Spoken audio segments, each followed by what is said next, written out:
Coming up on Mountain News this morning, a recent budget proposal brings cuts to Medicaid, with some lawmakers criticizing the move and others calling for patience. Dedicated to Eastern and Southern Kentucky, this is WYMT Mountain News this morning.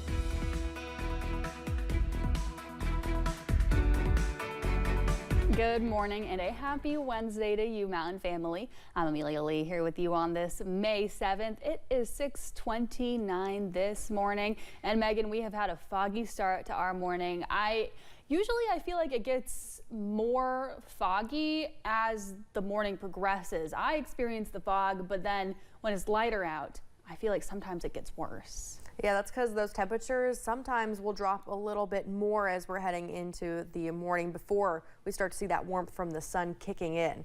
So that might be the trend for today, but for the most part by 9 we're expecting the fog to clear out. Current temperatures this morning sitting in the 40s. Overall, a chillier start to your day, seeing 52 in Monticello, 50 in Jacksboro. High temperatures will be in the mid to upper 70s, with the exception of Jacksboro in the upper 60s, and Williamsburg and Monticello and Somerset low 70s, 73 degrees. We're looking nice and clear on satellite and radar. However, we have some rain chances popping up, especially for our southern counties as we're heading into the afternoon hours. We'll start to see those rain chances increasing as we're heading overnight, starting off your Thursday with some heavy rain chances. Here's a look at that day planner, though. For our northern counties, we're mostly looking at partly cloudy skies with the high temperatures in the mid to upper 70s. Amelia.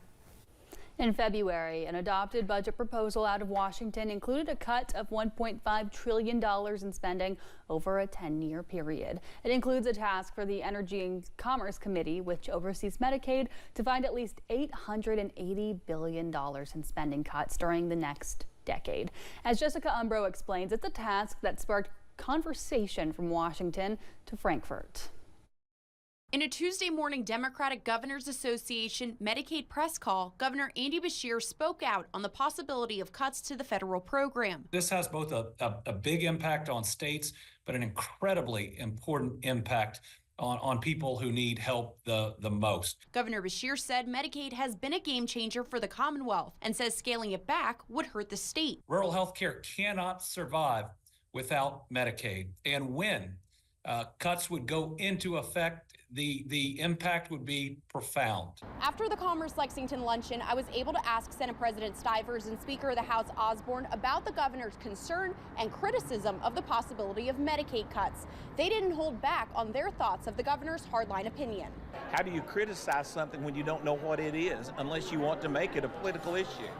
So we're not saying anything one way or another. We are not prejudging. Senate President Stivers and Speaker Osborne both said they've been in contact with U.S. Representative Brett Guthrie, the chair of the committee that oversees Medicaid. They say the goal is to effectively and efficiently deliver Medicaid dollars while prioritizing accountability of taxpayer money. They push back on the idea that that means that there will be cuts to the program. It may be something that will be very difficult for us to manage, which then at that point we may be very critical of it, but at least at that point we'll know what we're being critical of it. We may be very happy with it by the time it comes down. Jessica Umbro, WKYT.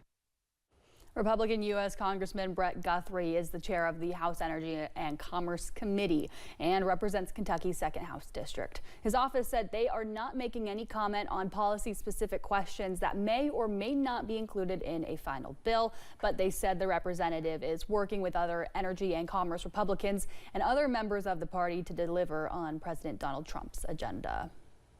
Governor Beshear also announced nearly $1.5 million will go toward renewable projects that support healthy communities. There will be funding for 37 projects in 31 counties, and this includes several in eastern Kentucky. These are picnic tables as well as poured-in play surfaces like walking trails, fitness areas, and playgrounds. We have more details on this on our website, WYMT.com. Governor Andy Beshear talked about the decline in overdose deaths throughout the Commonwealth. Last week, the state's overdose fatality report for 2024 revealed a decline of more than 30%. This was the 3rd year in a row that the Bluegrass has seen a drop in overdose deaths.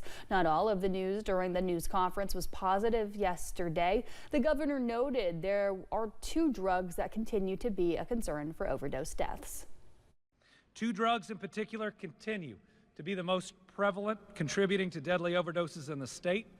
Fentanyl was present in 62.3% of overdoses, while methamphetamine was present in 50.8% of overdose deaths. The governor says the state will continue working to help folks in addiction transfer into recovery. A Knox County man is in jail after a standoff with police. They say the caller told them that Jerry Messer was armed with a handgun and said that he would have to go in a body bag. After police arrived at the home in the Girdler community, there was a short standoff before he surrendered. Police say they found a loaded handgun. Messer now awaits trial and faces felony charges. A Central Kentucky man was sentenced to more than 12 years in prison for receiving child pornography. According to his plea agreement, police received information that Zachary King tried to access child pornography materials. King told police he had utilized several online platforms to receive and distribute child sexual abuse material. More than 7,400 files were found on his devices. Multiple students were injured in a crash involving a school bus in western Kentucky. It happened yesterday morning in Todd County. The driver of the bus, the students on board, and the driver in the other vehicle involved were taken to a local hospital, and it's not yet known if anyone was seriously hurt. A Magoffin County man is facing charges after police say he was under the influence when he crashed. It happened last week on US 23 near a double quick in Floyd County. Police say both vehicles involved in the crash suffered major damage. When police made contact with John Mullins, they say he could not stay awake or open his eyes to speak with them. He was charged with operating a motor vehicle under the influence and multiple traffic violations. According to the arrest citation, police learned that Mullins had 18 prior DUIs. Police also say Mullins was not wearing a seatbelt at the time of the crash. The London Laurel Search and Rescue Squad is on day 4 of their search for missing 26-year-old Michael John Myrick. Crews say a boat containing Myrick and another person capsized near the 312 Dam on Laurel Lake Sunday. The other person resurfaced, but Myrick did not. Myrick's family did not want to talk on camera, but they say he was one of the good ones, and they ask for your prayers. We will keep you updated on these search efforts. Yesterday was National Teacher Appreciation Day, and Eastern Kentucky University celebrated by hosting a groundbreaking ceremony for the new model laboratory school. The lab is located on EKU's campus, and it's a place where student teachers can gain hands-on experience in the field of education. The problem is the current school was built in 1960, and some of the infrastructure is just falling apart. This building is as old as my husband. And, you know, there have been years where the radiators just didn't work. And we were wearing mittens. We do extraordinary work here.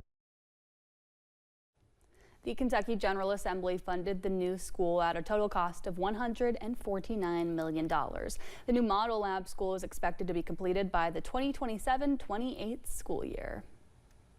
The Southeast Kentucky Chamber of Commerce hosted a ribbon cutting Monday. The occasion was to celebrate the grand opening of Pikeville Fresh Market. The newly refurbished market will bring high-quality food options in downtown Pikeville. For more information about the market, you can go to coxfoods.com or even find them on Facebook. EKSEP Deputy Director Bridget Back received a national award for her work during the July 2022 flood. On Monday, Back was officially named the 2025 Workforce Professional of the Year by the National Association of Workforce Development. She says she's honored and humbled to receive the award and could not have done it without her team and coworkers at EKSEP. My name is on the award, but really it's a EKSEP award. You know, the work that we did was truly a team effort. It wasn't something that I did or ever could have done alone. Back lost her home in the July 2022 flood, but still created the EKY flood program, giving employment assistance to Eastern Kentuckians after the devastation. We have an update on a story we first told you about last week. A Laurel County preacher that was separated from his father's Bible is now reunited with the good book. Pastor Adam Hooker says they were looking for the Bible since April 27th, but during the weekend, he got a call from a woman who lives near the church. She said she found the Bible on the side of the road while she was walking. when she saw it and opened it, she said she knew it was a preacher's Bible. And I was kind of dreading having to preach without it. I haven't preached since I started. I have not used another Bible. And so I was kind of wondering, how am I going to get through it without having my Bible? But I got it Saturday afternoon and was able to use it the next morning. The woman who found the Bible would not accept the reward from Pastor Adam, but instead told him to put it towards the church. Governor Andy Beshear ordered flags to be at half-staff today in honor of a Kentucky soldier who died in World War II. The flags at all state buildings will be at half-staff from sunrise until sunset. Kenneth Burgess was a Muhlenberg County native and a member of Company B, the 4th Ranger Battalion. A graveside service will take place at Rose Hill Cemetery in Central City today.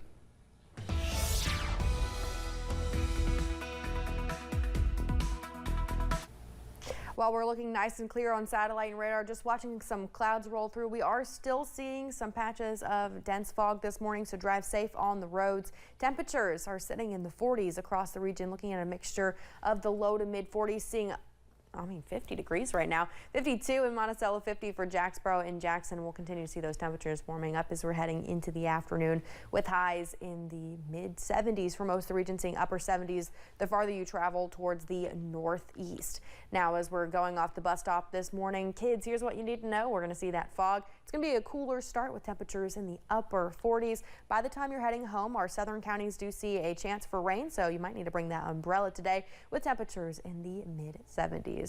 Amelia. It's 6:40, still to come in Mountain News this morning. Just hours to go before Cardinals are locked away to select a successor to Pope Francis as people around the world count down to the conclave.